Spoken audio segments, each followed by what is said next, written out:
Rice साहब जैसे औज़ुबिल्लाह पढ़ा है आप सामने आ गए। औज़ुबिल्लाहि मिनश्शैतानिर्रजीम बिस्मिल्लाहिर्रहमानिर्रहीम अल्लाहुम्मा सल्लि व सल्लिम व बारिक अला सय्यिदिना मुहम्मद व अला आलि मुहम्मद। सुप्रीम कोर्ट एक बार फिर तहरीक इंसाफ सुप्रीम कोर्ट में है। इस कौम के लिए 25 करोड़ अवाम के लिए एक वक्त वो भी था जब सुप्रीम कोर्ट एक मुश्किल वक्त था और हमें याद है हमारा लीडर निकला और एक आज़ाद अदलिया की जद्दोजहद लड़ी, जेल में भी गए उसी लिए। और उसके बाद मुझे वो दिन भी याद है 2012 का, आज से 12 साल पहले, जब हमने शराए दस्तूर पे पूरे पाकिस्तान से लोग एक आज़ाद अदलिया की सपोर्ट के लिए लेके आए। क्यों?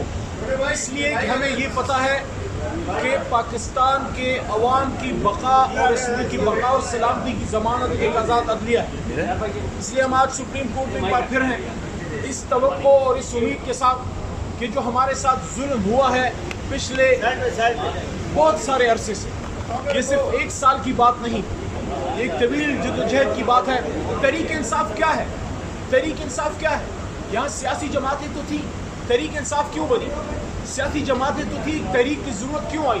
तहरीक की ज़रूरत इसलिए आई कि एक स्टेटस को था, एक जमूत था, सरदार वडेरे ताकतवर लोग, बड़े बड़े इंडस्ट्रियलिस्ट, ख़ानदानी सियासतदान पाकिस्तान की सियासत के संगासन पे बराजमान थे, जिसमें आम लोग, प्रोफेशनल लोग, वकील, एजुकेटेड लोग, प्रोफेसर्स, टीचर्स, आम बिजनेसमैन, आम मिडिल क्लास या लोअर मिडिल क्लास के लोगों को ये दरवाजे खुलते नहीं थे।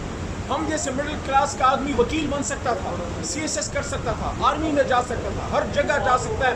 नहीं जा सकता था तो इक़्तिदार, क्योंकि वहाँ ये वो जगह है जहाँ उन लोगों ने कब्जा जमाया। तो तहरीक इंसाफ एक रिएक्शन है, ये तो पाकिस्तानी अवाम की एक आवाज़ है कि नहीं, हमें ये निज़ाम कबूल नहीं है, हम चेंज चाहते हैं, हम तब्दीली चाहते हैं। इसलिए एक गैर सियासी आदमी जो सिस्टम का आदमी नहीं था उस पर एतमाद किया और वो आदमी फिर पाकिस्तान का एक ऐसा लीडर बना कि पहले लोग मजाक उड़ाते थे कि एक तांगा पार्टी है, इसके पास लोग नहीं है, लेकिन खान साहब ने साबित किया कि अकेला ही चला था जानिबे मंजिल, मगर लोग साथ आते गए और कारवा बनता गया। और फिर वो शख्स जो 97 में हारा, लोगों ने देखा कि वो मर्द मोमिन, मर्द मैदान, जो कभी कप्तान था सिर्फ क्रिकेट टीम का, अब पूरी कौम का और पूरी उम्मत का कप्तान बनने जा रहा है उस रास्ते पे कि जिस पे हुजूर सल्लल्लाहु अलैहि वसल्लम जिसके सिपा सालार आज़म है।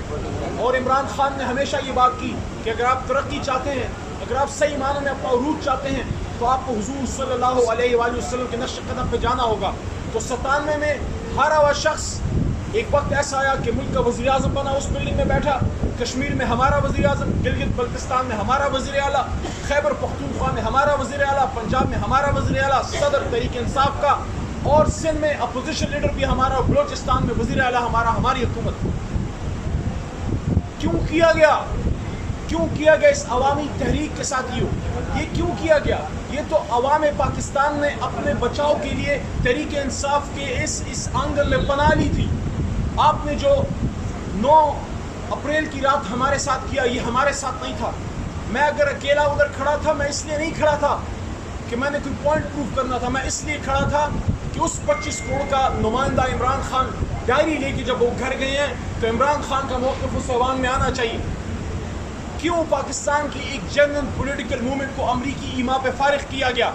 अगर इस मुल्क में कोई सुप्रीम कोर्ट की सबसे बड़ी इन्वेस्टिगेशन होनी चाहिए, आज नहीं तो कल वो वक्त आएगा कि उस रात की इन्वेस्टिगेशन हो कि आखिर क्यों अमरीकी ईमा पे ये मुल्क, यहाँ की एक चलती फलती फूलती हुकूमत को फारिग किया गया। एक लीडर जिसमें पूरी कौम का एतमाद था, अगर वो ठीक नहीं था, अगर वो कामयाब नहीं था, अगर उसकी सियासत ठीक नहीं थी तो 1.25 साल बाद अवाम उसको फारिग कर देती। लेकिन आपने क्यों शब खून मारा?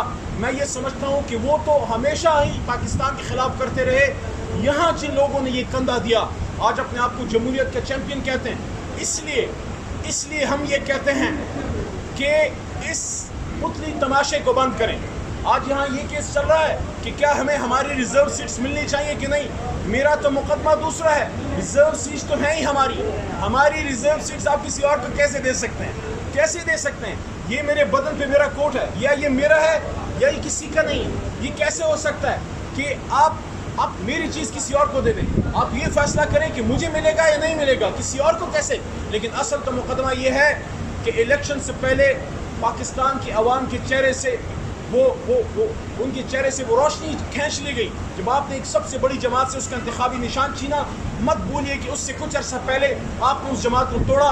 مت بولیے کہ اس سے کچھ عرصہ پہلے ایک ایک شخص کو اٹھایا گیا, اغوا کیا گیا, تھریٹ کیا گیا, بچوں کی دھمکیاں, کاروبار بند کرنے کی دھمکیاں, گھر توڑے گئے. کیا سب کی آنکھیں بند ہیں؟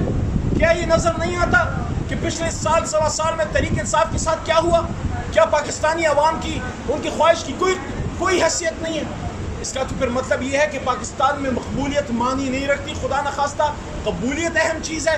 تو اگر یہ ہے تو پھر اس جمہوریت کا جو سارا ہم نے یہ بازار لگایا ہوا ہے اس کو بند کر دیں.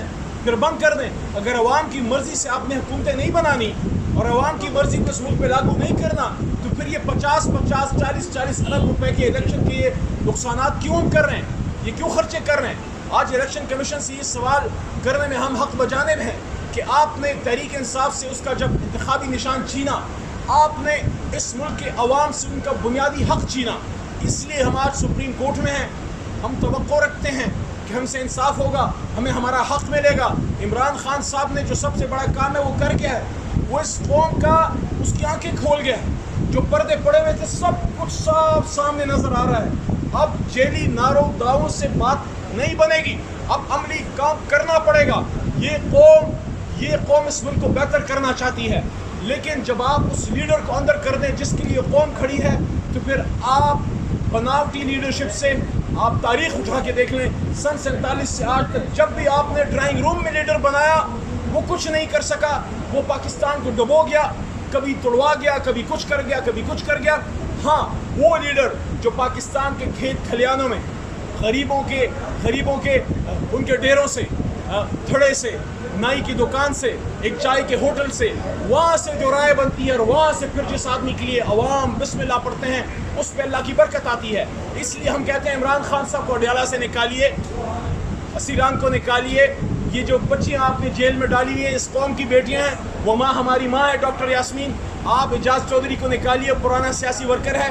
آپ نے جو کل کیا کہ 2 بار کے وزیر خارجہ کے ہاتھ میں ہتھکڑی آپ نے لگائی, میرے تو ہاتھ میں چلو لگائی, وہ تو لگائی سو لگائی, آپ نے اس کے ہاتھ میں لگائی. دنیا کو یہ میسج دیا کہ وہ وزیر خارجہ جو امت مسلمہ کو عمران خان کے حکم پہ اکٹھا کر گیا, وزارت خارجہ کی کانفرنس, دنیا وہ طاقتیں میسج دے رہی ہیں کہ جو امت مسلمہ اور پاکستان کے لیے کام کرے گا اس کے ہاتھ میں ہتھکڑی ڈالی جائے گی. آپ کو شرم نہیں آئی شاہ محمود قریشی صاحب کے ساتھ یہ کرتے ہوئے؟ اس لیے آئے اس معاملات کو سمیٹیں, اس ملک کو ٹھیک ڈگر پہ لے کے جائیں. اس لڑائی سے کچھ نہیں ہاتھ آئے گا. عمران خان صاحب کو گولیاں مار دی, جیل میں ڈال دیا, 3 دنوں سے جیل میں رکھا ہے. کیا اس کو 1 انچ ہٹا سکے؟ محرم کا مہینہ ہے. عمران خان نے اسی ہفتے جمعے کے دن جب یہ بات کی, عمران خان صاحب نے اس نے کہا کہ میں وقت کے یزید کے سامنے نہیں جھکوں گا. اور انہوں نے یہ بھی کہا, عمران خان صاحب نے مجھے کہا کہ بتاؤ آپ پاکستانیوں کو کہ میں یہ کہتا ہوں کہ غلامی کی زندگی سے آزادی کی موت بہتر ہے.